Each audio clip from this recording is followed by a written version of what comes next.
Ladies and gentlemen, a very warm welcome to this next session on financing of healthcare. What are the largest strategies to accelerate momentum to achieve universal health coverage? And can PPP models be the key drivers here? I'm now going to be introducing Dr. Harsh Mahajan, the Senior Vice President, NATHEALTH, and Founder and Chief Radiologist of Mahajan Imaging, who's going to be briefing us on the forthcoming segment. He's going to give us insights and set the context really. So, ladies and gentlemen, let me welcome Dr. Mahajan and also take a brief moment to introduce him very briefly.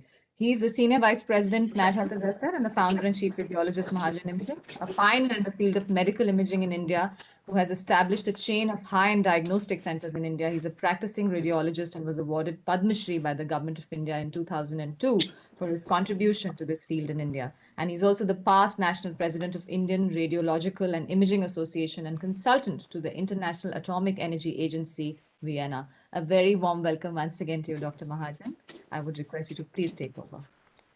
Thank you very much, Aishwarya, and good afternoon, everyone. Welcome to this second session.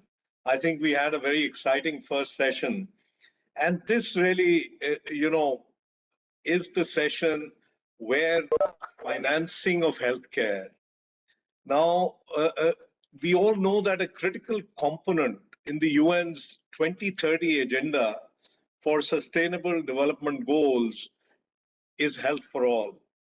Fast-tracking the processes required to achieve UHC, universal health coverage, is key to successfully addressing the existing public health challenges and inequities in health outcomes.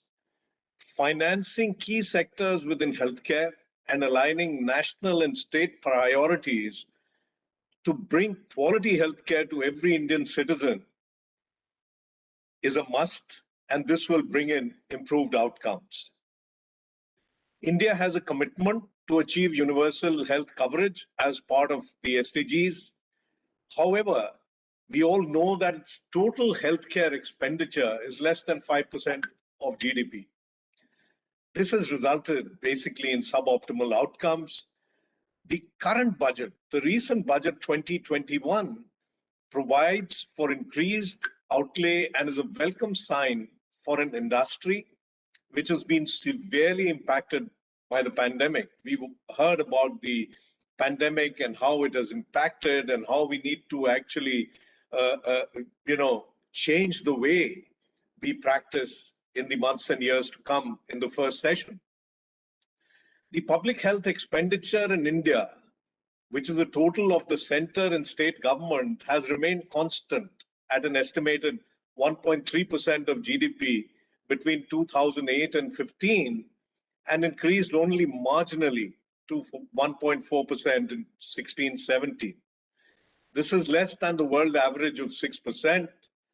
The National Health Policy of 2017 proposes to increase this to 2.5% of GDP by 2025, and we hope that this will actually become a reality.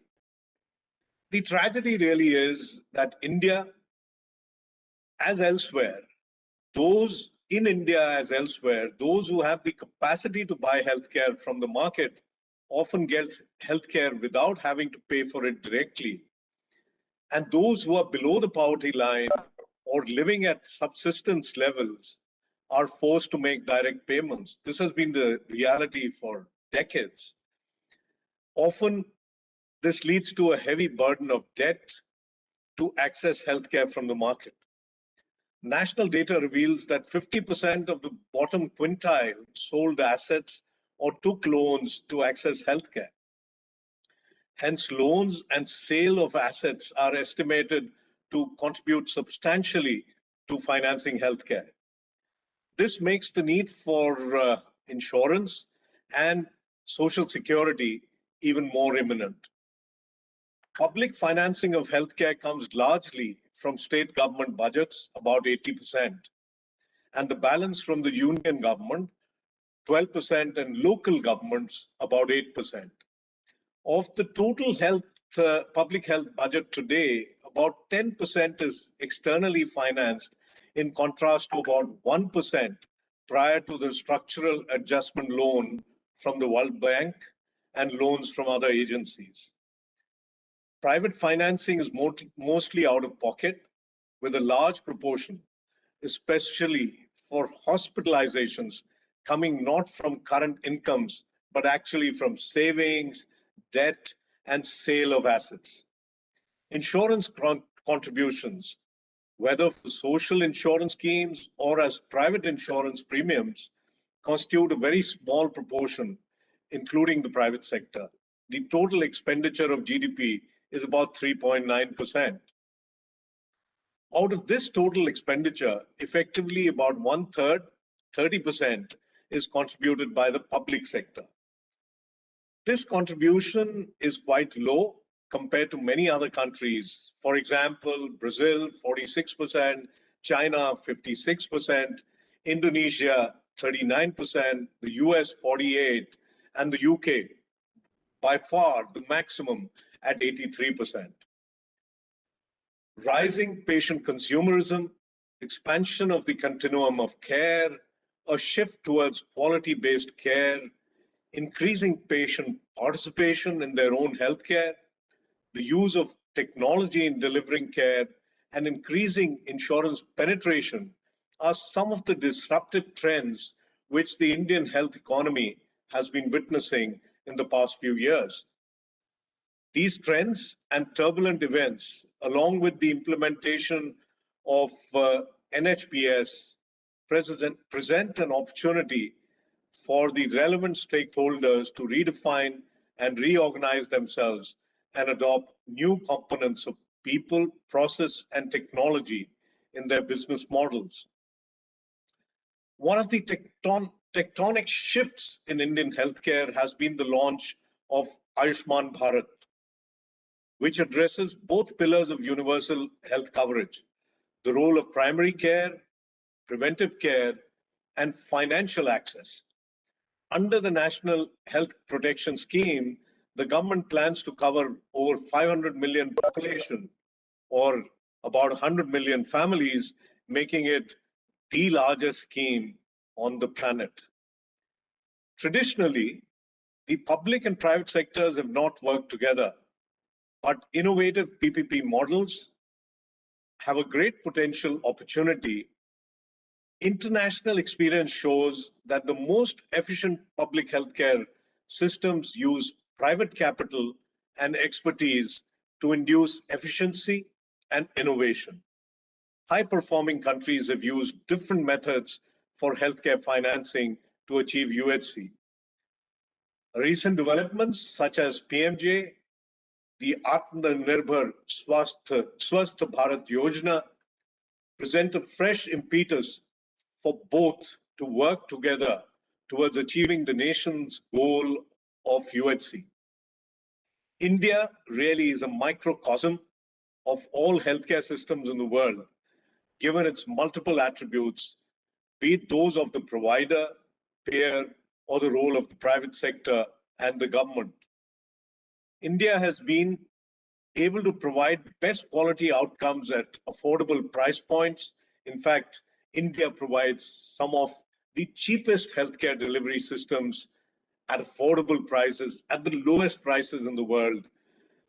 And hence, there is a more than 50% annual growth in the issuance of medical visas for the last 2 years for medical value travel.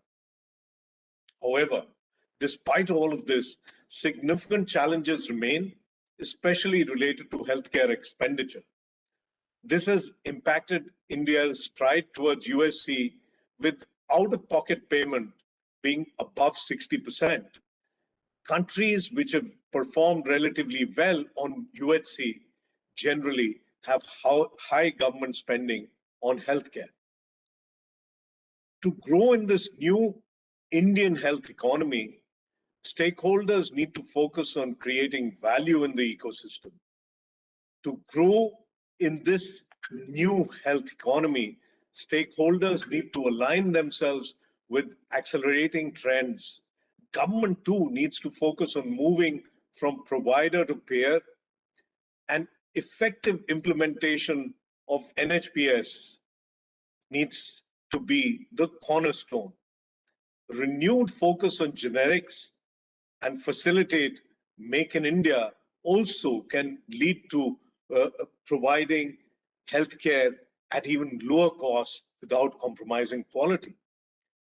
Providers too need to recalibrate their operating model and leverage digital health, technology, artificial intelligence, value-based care, operational efficiency, and of course, patient experience. To discuss all of this, we have the next few sessions, and I welcome you all to this again and hand you back to Aishwarya. Thank you very much.